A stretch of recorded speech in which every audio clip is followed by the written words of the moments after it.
So I was asked to do a couple of dealership experience videos and how I made the decision to choose the dealership that I did.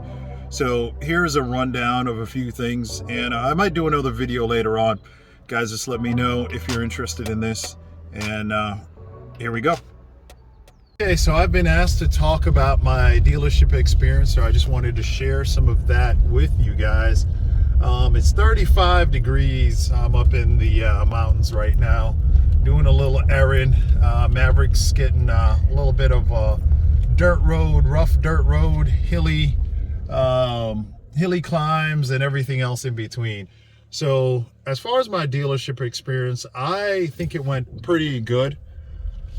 I did reach out to a number of dealerships in my area, in the area that I live, probably about 7 or 8 Ford dealerships. One of the things that I used as a marker to decide which dealership to go with was just to ask them what kind of fees or markups they had.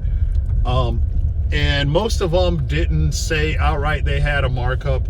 They did say there were some dealer non-negotiables, such as a care package or a warranty or something like that. So I used that as one of my tools to basically eliminate some of the dealerships that I just figured I wouldn't want to deal with.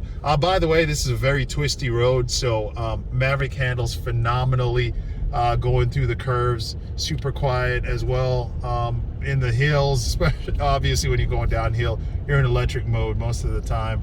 But anyway, going back to the dealership, so that's one of the things that I use. The other thing is just how they treat me on the phone. If they were really rushy, trying to get me off the phone, or just trying to get me to come in there, I use that as a tool as well to eliminate some of them. So I ended up choosing this dealership that didn't have any fees, didn't have any markups, and I decided to ride over there. And I did, met the salesperson who I was going to be dealing with. Really liked the guy, seemed very down to earth. Wasn't overly friendly, but was friendly enough. Was just a normal dude. So we hit it off pretty good. So that's how I determined, that's one of the things I used to determine my dealership. Obviously, I checked the forums, read up on the experiences other people were having as well. And that helped me to facilitate that. But then once that whole process started, I will tell you that it was frustrating for me too. You know, I went almost a year and a half, so I was not getting a lot of updates. But the good thing about my salesperson is whenever I called him, he would always get back to me.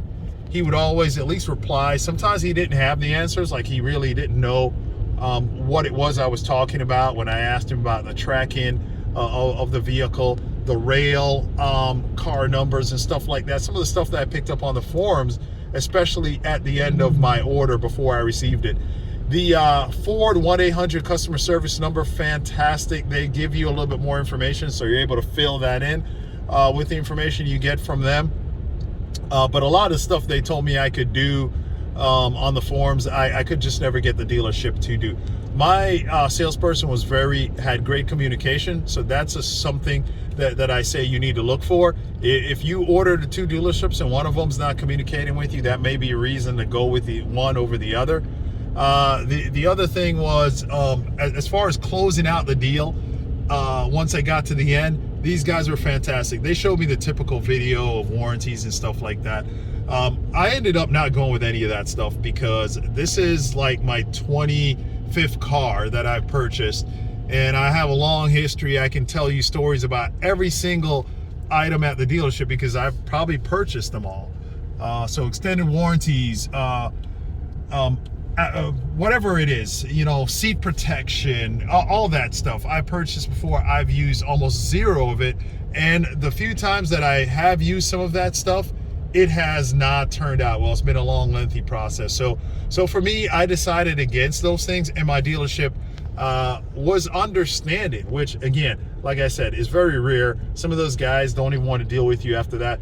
My finance person, my salesperson, fantastic. The sales manager, fantastic.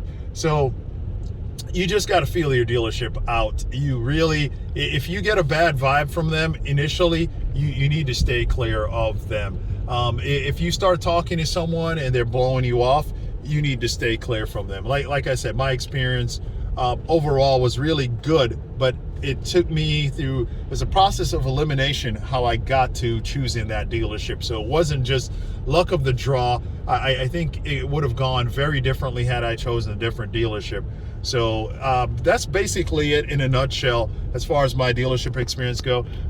Check this road out, because like I said, the curves, I'm just going downhill. I've been going downhill mostly for the past couple minutes this video has been going on, and the twisties, and Maverick's handling it fine. I've been in low gear most of the time, regenerating a lot of the energy because I was going downhill.